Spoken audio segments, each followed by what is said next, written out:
Hello students, welcome back to another problem solving session of Vedantu MPR school. आज के problem solving session के अंदर हम एक कलरिंग से रिलेटेड प्रॉब्लम देखने जा रहे हैं, क्योंकि ऐसा मैंने पास में बहुत बार नोटिस किया है कि जो कलरिंग से रिलेटेड प्रॉब्लम वो काफी बार आता है।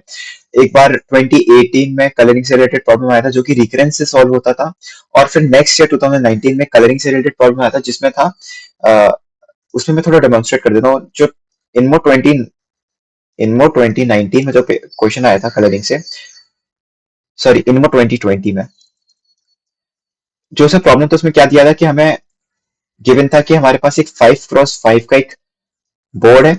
हमें उसको एक स्पेसिफिक टाइप की टाइल से पेव करना था, और हमें फाइंड करना था कि वो मतलब उसके अंदर हमें कुछ कंडीशंस फाइंड करनी थी, ऐसा कुछ था। I don't exactly remember the problem, but मैं ये बताना चाह रहा हूँ कि जो कलरिंग से रिलेटेड प्रॉब्लम वो काफी ज्यादा फ्रिक्वेंटली आना स्टार्ट हो गए हैं इनमो के अंदर। तो उसलिए मैं यहाँ पे एक नॉट एग्जैक्टली इनमो लेवल का प्रॉब्लम बट इनमो से थोड़ा इजी प्रॉब्लम है ये, वो प्रेजेंट करता हूँ आपके सामने। इसके अंदर हमें क्या करना है कि कलरिंग की स्कीम फाइंड करनी है कि किस तरीके से हम अपने 2n-1 क्रॉस 2n-1 का बोर्ड को पेव कर सकते हैं, मतलब सेटिस्फाइंग दिस कंडीशन। ओके, तो आइए हम इस प्रॉब्लम को स्टार्ट करते हैं। अगर किसी को ये प्रॉब्लम बिना हिंट के ट्राई करना है तो वीडियो को यहाँ पे पॉज कर सकता है और खुद से इस प्रॉब्लम को ट्राई कर सकता है, और अदरवाइज हम इस प्रॉब्लम को तो खुद से देखने ही वाले हैं। सो सबसे पहले आज का टॉपिक है कलरिंग। तो इस ये जो प्रॉब्लम है this is from IMO shortlist 2002 का प्रॉब्लम है। तो मतलब जैसे कि हमें पता है कि जो इन पुराने आईएमओ के प्रॉब्लम्स होते हैं वो काफी इजी हुआ करते थे, मतलब नॉट एग्जैक्टली बहुत ज्यादा इजी बट कंपैरेटिवली जो अभी के आईएमओ होता है उससे इजी हुआ करते थे। एंड ये शॉर्टलिस्ट का प्रॉब्लम तो वो उससे भी थोड़ा इजी है। Okay, so our 2n-1 cross 2n-1 board is going to be tiled with pieces of the type shown in the figure 3.1, and this is my figure 3.1, and we need to prove that at least 4n-1 of the first type will be used। मतलब कि ये वाली जो tiles हैं ये हम at least 4n-1 tiles use करने वाली चीज हमें प्रूव करनी है। ओके, तो कलरिंग के अंदर क्या करते हैं हम? कलरिंग के अंदर हम ये देखते हैं कि किस तरीके से हम अपने चेस बोर्ड को दो कलर या फिर चार, मतलब जितने भी कलर्स में हम कलर करना चाहें, कितने कलर्स में कलर करें, मतलब कैसे कलर करें जिससे कि हमारी जो कंडीशन है वो उसको प्रूव कर पाते हैं। ओके, तो हम इस वाली प्रॉब्लम सबसे पहले हम चेस बोर्ड कलरिंग का यूज करने वाले हैं, कि मतलब उसको यूज करके देखते हैं कि अगर हम वो कलरिंग यूज करते हैं तो एग्जैक्टली हमारे पास कुछ रिजल्ट आता है कि नहीं आता है। ओके, मुझे इस जगह पे कोई आइडिया नहीं कि चेस बोर्ड कलरिंग से ये प्रॉब्लम सॉल्व होने वाली है या नहीं होने वाली है। ओके, तो हम सबसे पहले एक छोटा एग्जांपल लेते हैं जिसमें कि हमारे पास होगा 7, लेट्स से 5x5 का बोर्ड है हमारे पास।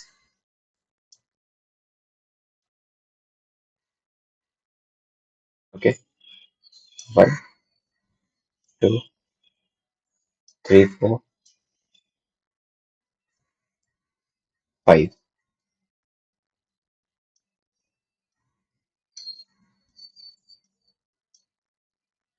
2 3 4 5। ओके, अब इसमें हम चेस बोर्ड कलरिंग करेंगे तो इसके ऑल्टरनेट स्क्वायर्स ब्लैक होंगे सारे के सारे।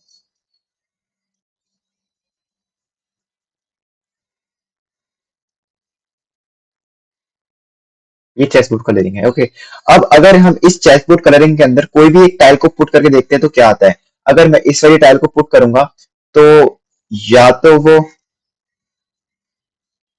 इस ब्लॉक के अंदर होगी या तो वो इस ब्लॉक के अंदर होगी। ओके, विच इंप्लाइज दैट ये वाली टाइल क्या होगा, या तो 1 ब्लैक 2 वाइट, या तो 2 ब्लैक 1 वाइट ब्लॉक को कवर कर रही होगी। ओके, एक तो ये तरीका है इसका।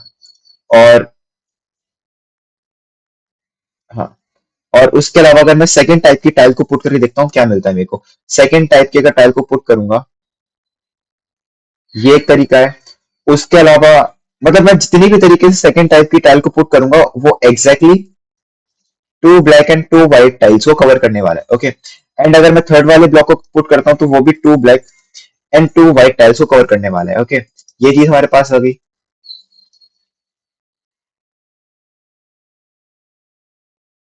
ओके, तो अगर मैं ये मान के चलता हूँ कि मैं टोटल ये वाली टाइल्स, ये मैं टोटल ए टाइल्स का यूज कर रहा हूँ, और जिसमें 2 ब्लैक एंड 1 वाइट है उसको मैं बी टाइल्स का यूज करता हूँ, एंड टोटल जो ये सेकेंड एंड थर्ड टाइप की टाइल्स हैं इनको मैं total C number of times use करता हूँ, तो मेरे पास ऐसा क्या रिजल्ट आता है। ओके, तो वो चेक करते हैं सबसे पहले। जैसे कि मुझे पता है कि 2n-1 is a odd number, तो विच इंप्लाइज दैट कि मेरे पास कितनी ब्लैक टाइल्स होने वाली है, मेरे पास टोटल एन एन माइनस या मेरे पास total N N cross N black tiles होने वाली है, 2n माइनस वन है। सो या N cross N black tiles होने वाली है, मतलब मेरे पास एन स्क्वायर ब्लैक टाइल्स होने वाली है। और साथ ही में मेरे पास व्हाइट टाइल्स कितनी होने वाली है, those will be, wait a minute, no no no, मेरे पास एन क्रॉस एन नहीं। सो सिंस चेस बोर्ड के अंदर 2n-1 होल स्क्वायर टाइल्स हैं, जिसमें से कि व्हाइट टाइल्स होने वाली है टोटल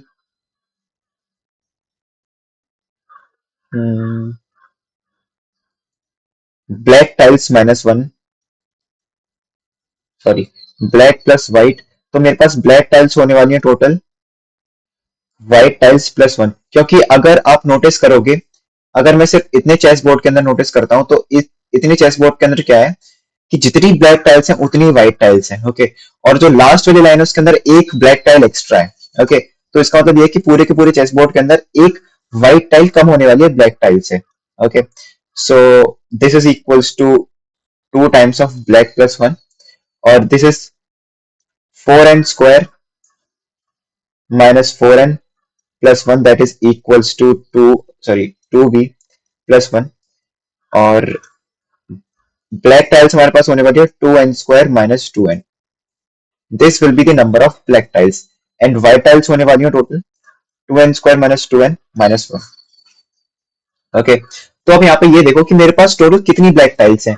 अब अगर मैं ए के अंदर देखूंगा तो ए के अंदर टोटल हर एक ही टाइल के अंदर एक ब्लैक टाइल है, तो विच इंप्लाइज दैट मेरे पास टोटल ए ब्लैक टाइल्स होने वाली है, और साथ ही में टू भी ब्लैक टाइल्स होने वाली है, क्योंकि एक बी वाली टाइल्स के अंदर मेरे पास दो ब्लैक टाइल होने वाली है। अगर मैं इसका यूज करूंगा, ओके, तो ये होने वाला है, और साथ ही मेरे पास 2c ब्लैक टाइल्स होने वाली है। So that is equal to 2n² -2n।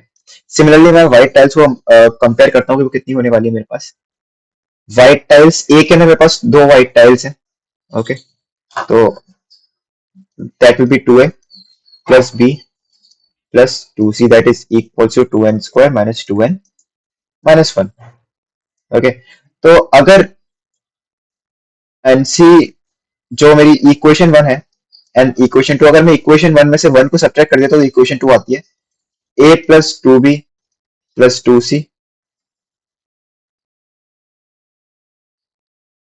-1 is equals to 2a plus b plus 2c।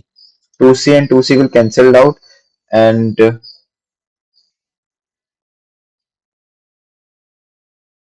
b -1 is equals to a। ये मेरे पास सबसे पहला रिलेशन आया कि जो b -1 है that is equals to a। मुझे इस पॉइंट पे बिल्कुल नहीं पता कि जो मेरी चेस बोर्ड कलरिंग वाली चीज है वो मतलब हमें एक सॉल्यूशन देने वाली है या नहीं देने वाली है, ओके। बट मैं यहाँ पे ट्राई कर रहा हूँ कि किस मतलब मुझे इससे कुछ रिजल्ट मिलता है या नहीं मिलता। तो यहाँ से मेरा सबसे पहले रिजल्ट आया कि जो b -1 है that is equals to a। तो मतलब जो मेरी ए वाली टाइल्स हैं वो मेरी एग्जैक्टली एक टाइल ज्यादा यूज होने वाली है बी वाली टाइल से, ये मेरे को पता चल गया यहाँ पे। तो आई थिंक यहाँ से तो मैं आगे नहीं बढ़ने वाला हूँ इस सॉल्यूशन में, तो मेरे को नहीं लगता है कि इस वाले टाइल से मेरे पास कोई सॉल्यूशन आने वाला है। इसके अलावा मेरे पास एक दूसरा सॉल्यूशन है जिसके अंदर मेरे पास दूसरे तरीके से मैं इसको कलर करने वाला हूँ, ओके। तो वो क्या होने वाला है, उसके अंदर मैं क्या करूंगा, उसके अंदर मैं सारे के सारे जो स्क्वायर्स जिनके कोऑर्डिनेट्स और हैं, मतलब कि लेट मी रिमूव ऐसे के ऐसे स्क्वायर्स जिनके एक्स एंड वाई कोऑर्डिनेट दोनों की दोनों ऑड है, उनको मैं ब्लैक टाइल से कलर करूंगा। और ऐसे स्क्वायर्स मतलब बाकी के जितने बचे हुए स्क्वायर्स हैं उनको मैं व्हाइट कलर से कलर करने वाला हूँ, ओके। तो उस तरीके से क्या होगा कि जो मेरे पास ब्लैक टाइल्स होंगी वो मेरे पास एन स्क्वायर होने वाली है, ओके। और जो व्हाइट टाइल्स होने वाली है वो होने वाली है वो 2n-1 whole square -n², okay. वहां से आई थिंक कि मेरा जो सॉल्यूशन है वो आने वाला है। मेरा जो आइडिया था कि मैंने आपको सबसे पहले जो चेस बोर्ड कलरिंग थी वो मैंने क्यों करके दिखाई, क्योंकि मैं ये दिखाना चाहता था कि जब आप प्रॉब्लम को खुद से सॉल्व करते हो तो ऐसा सिर्फ एक ही अप्रोच ऐसी नहीं होती है जिससे कि आपका सॉल्यूशन आ रहा होता है। कभी कभी आपको मल्टीपल वेज ट्राई करने पड़ते हैं कि जिससे कि आपका जो सॉल्यूशन है वो सही आए। तो यहाँ पे मेरे पास ब्लैक टाइल्स कितनी होने वाली है, वो होने वाली है टोटल n स्क्वायर, और व्हाइट टाइल्स कितनी होने वाली है, वो होने वाली है total 2n minus one whole square minus n square, that is equals to 4n square minus 4n minus sorry plus one minus n square, that is equals to 3n square minus 4n plus one. Okay, अब हम count करते हैं कि मेरे पास मैं मतलब A B C के terms में मेरी ब्लैक टाइल्स कितनी होने वाली है।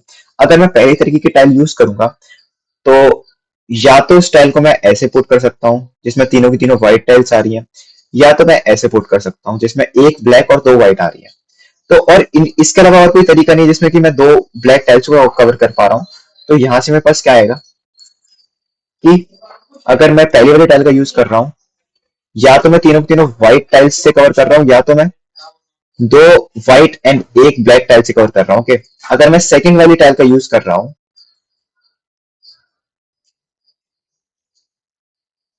ओके, अगर मैं सेकंड वाली टाइल का यूज कर रहा हूँ तो एग्जैक्टली exactly उसमें क्या हो रहा था कि मैं तीन व्हाइट और एक ब्लैक टाइल को यूज कर रहा हूँ, तीन व्हाइट एंड एक ब्लैक। सिमिलरली जो लास्ट वाली टाइल है उसमें मैं तीन व्हाइट एंड एक ब्लैक टाइल्स का यूज कर रहा हूँ। ओके, अब अगर यहाँ पे आप देखोगे, अगर मैं नाम दूं कि मैं जो जिसमें मैं तीनों तीनों व्हाइट टाइल्स पे कर रहा हूँ वो टोटल ए टाइल्स का यूज कर रहा हूँ, जिसमें दो व्हाइट और एक ब्लैक टाइल का यूज कर रहा हूँ वो मैं टोटल बी टाइल्स का यूज कर रहा हूँ, और साथ ही में जिसमें मैं तीन व्हाइट और एक ब्लैक टाइल का यूज कर रहा हूँ वो टोटल मैं सी टाइल्स का यूज कर रहा हूँ। ओके, तो यहाँ पे क्या हो जाएगा, अब मैं ब्लैक टाइल्स को मतलब काउंट करूंगा वो कितनी होने वाली, वो होने वाली टोटल, अगर मैं बी वाली टाइल में देखूंगा तो उसमें एक ब्लैक टाइल है, और मतलब एक बी वाली टाइल में पुट करूंगा उसमें क्या होगा कि सिर्फ एक ही ब्लैक टाइल का यूज कर रहा हूँ, बाकी दो व्हाइट है, तो वो हो जाएगा B plus C that is equals to N square, क्योंकि सी वाली जो टाइल्स है उसके अंदर भी सिर्फ एक ही ब्लॉक के अंदर ब्लैक टाइल आ रही है। ओके, ये हो गया मेरा ब्लैक टाइल्स वाला। अब मैं व्हाइट टाइल्स को काउंट करता हूँ कि वो कितनी होने वाली है।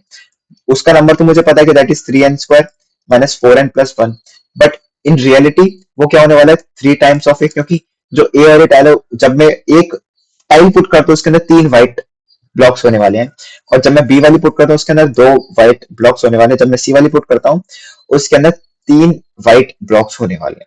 तो 3a plus 2b plus 3c is equal to 3n square minus 4n plus one, और यहाँ से मेरे पास n स्क्वायर की वैल्यू है that is b plus C, तो यहाँ से मैं सब्स्टिट्यूट कर दूंगा तो आएगा मेरे पास 3b plus 3c minus 4n plus one, that is equal to 3a plus 2b plus 3c। अब यहाँ पे sorry 3c and 3c will get cancelled out, यहाँ पे मेरे पास क्या आएगा 3a minus b is equals to minus 4n plus one, और अगर मैं टर्म्स को रीअरेंज करता हूँ मेरे पास क्या आएगा b minus 3a that is equals to 4n minus one. Okay, और हमें प्रूव क्या करना था कि जो मेरे टोटल बी वाली टाइल्स हैं, मतलब जो मेरी सबसे पहली वाली टाइल है, ये पहले नंबर वाली टाइल, ये टोटल में बी टाइल मतलब ये टोटल में four at least 4n minus one tiles use करने वाला हूँ। ओके, ये मुझे प्रूव करना था, और जैसे कि मुझे पता है कि a plus B is greater than equals to b minus three times of a, but this number is equals to 4n minus 1, so this implies that a plus b is greater than equals to 4n minus 1. This implies that कि जो मेरी type 1 वाली tiles हैं वो मैं at least 4n minus one tiles use करने वाला हूँ। तो जब मैंने second type of colouring use किया, मतलब मैंने खुद से इस टाइप की कलरिंग को इंट्रोड्यूस किया और मैंने काउंट किया कि कितनी मैं टाइल्स को यूज करने वाला हूँ ए टाइप की, तो वहां से मेरे पास डायरेक्ट रिजल्ट आया कि जो ए प्लस बी है that is greater than equals to 4n minus one. Okay, इस तरीके से प्रॉब्लम को सॉल्व करते हैं। ओके, और अगर आपको ऐसी किसी प्रॉब्लम में डाउट है तो वो भी आप मुझे कमेंट सेक्शन में पूछ सकते हैं, और अगर आपको इस प्रॉब्लम से रिलेटेड कोई डाउट है तो वो भी आप मुझे कमेंट सेक्शन में पूछ सकते हैं। And please subscribe to Vedantu olympiad school for more upcoming videos, and thank you.